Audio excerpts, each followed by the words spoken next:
little snapshot of that culture of the 1950s through the middle 1970s. So It's all pretty fascinating. If it was closer, I'd come down here and spend hours and I know, hours. each Yes. one of these little Well, exhibits could be see, its this own is supposed to thing. be a letter. This is a copy of the original letter from a fellow from Venus, I believe. Nice. See, this is John Dean, and he actually, this is him speaking at Buck Nelson's convention. There was Chief Frank Buckshot Standing Horse. He ran an Indian church camp just at Sapulpa, just outside of Tulsa, Oklahoma. And he claimed that he was picked up and taken in this ship and then this larger mothership.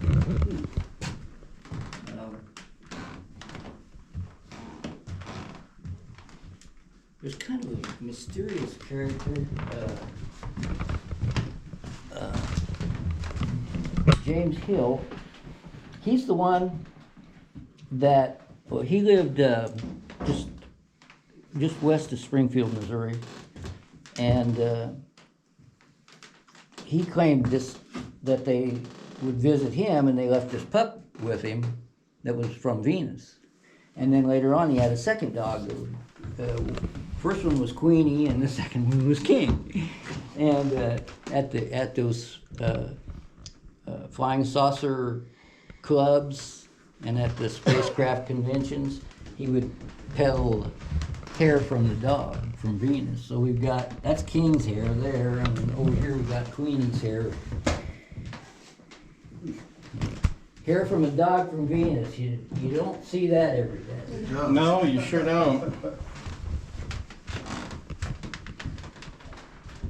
This is, I can't come up with words for cool for this. So, this is a really interesting thing. And, okay, so they claim that the atomic testing was throwing the polarity of the Earth out of whack, and actually the whole solar system. And that was their main concern, was we needed to stop the testing because of that. This was a polarity tester. It's like a big spaceship. And Dean claimed he saw one over Nickerson. And I kicked myself because I saw a completely independent photograph of something in the air that looked just like that from a different part of the country. Really? Independent of John Dean. How long ago was that? It was only about a year ago, and I just can't recall in my mind why I didn't note it when I saw it. I just didn't. Yeah, write it down or make a note. I'm hoping I'll run across it again.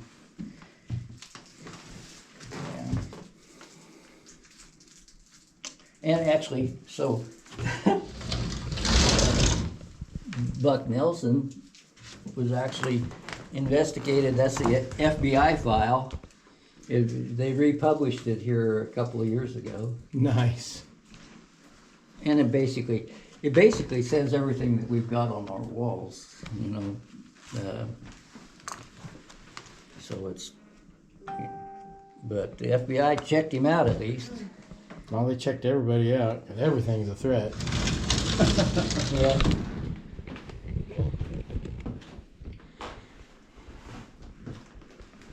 That is amazing. That's just cool. There's so much.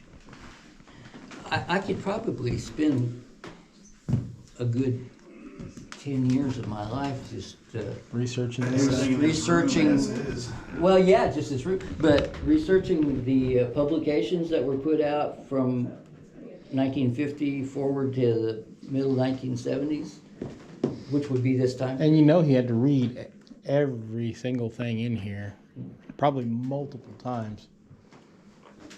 Oh, okay, so when they would land, Buck Nelson's place was kind of, well, that part of the world, you get yourself lost out in the trees out in there anyway, north of Mountain View, Missouri.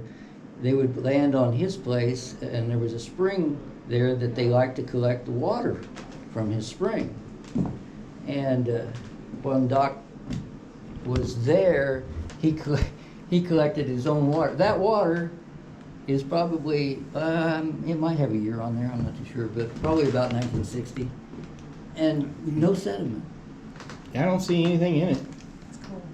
just as pure as can be. That is amazing. But I was talking about this James Hill and his dog, and he was kind of a backer of Buck Nelson going public with his information and getting him lined up with speaking at different flying saucer clubs. He spoke in Chicago, and spoke even in Washington, D.C. But you can hardly find anything on this Hill himself. Huh. Yeah. That's mysterious. And what became, well, see, mysterious, Buck Nelson completely disappears in his letter life, and I haven't been able to track down Hill either, and I've tried to talk to people back in Missouri that know something about Nelson to say, well, what about Hill? And nobody knows anything about Hill. It's like he was disappeared. That is strange. Well, wouldn't be the first people that just disappeared mysteriously that the government was not happy Well, with. there's so many strange things with this Buck Nelson thing. Buck Nelson had really bad, like, rheumatism, and he claimed, and people there at Mountain View knew it. I mean, he was crippled up. And yet, he claimed he was hit by a beam of light that knocked him to his knees, and when he got up, he didn't hurt anymore. And people in town said. Well, I mean, that's he didn't fairly hurt anymore, that's right? Yeah.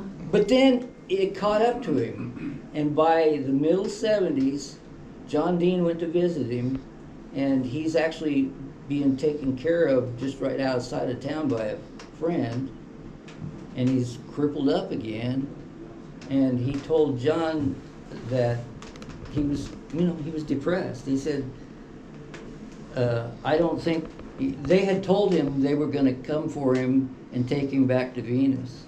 He says, I don't think they're going to come take me back to Venus like they said they would. And he leaves Mountain View. Some people say he went to California, but nobody knows for sure. There's no death certificate. There's no burial. no he record. just disappears. So what happened? Maybe they finally came back to get him. Maybe they got him. Until somebody can show me the evidence of where he's buried, the documentation, because he was on Social Security because of he was on a disability.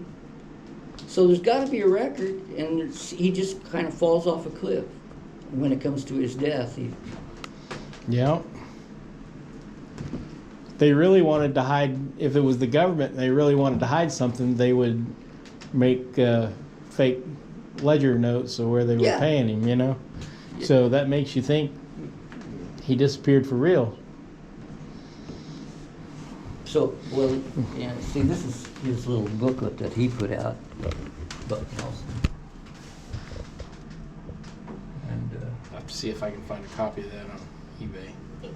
oh, yeah, they're Very well. circulating. In fact, I'm not so sure that maybe they haven't Reprinted? reissued a reprint, yeah. But, John Dean, this is his book, Flying Saucers Close Up, and he goes into great detail on the interior of these things. That almost makes it look like it's carved out of rock or something.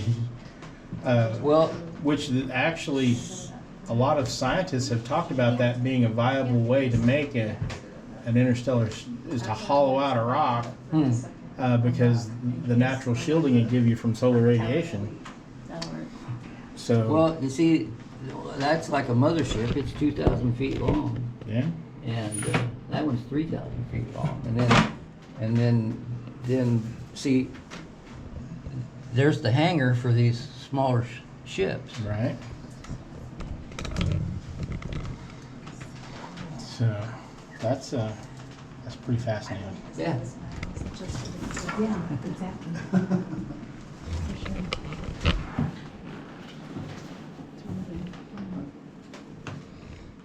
Well, and again, too, they seem to be telling them what they wanted to hear.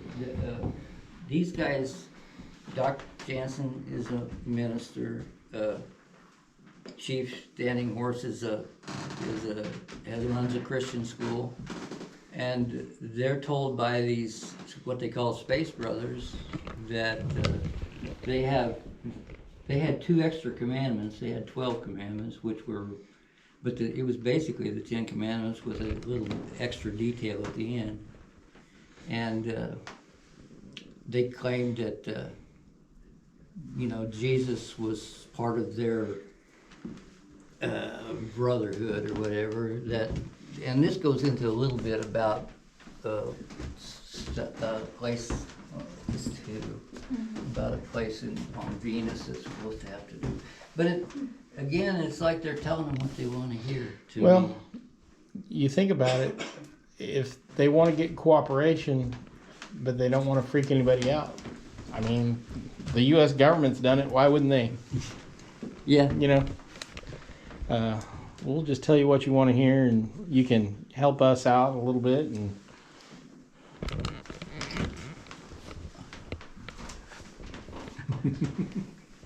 the Air Force doesn't exist.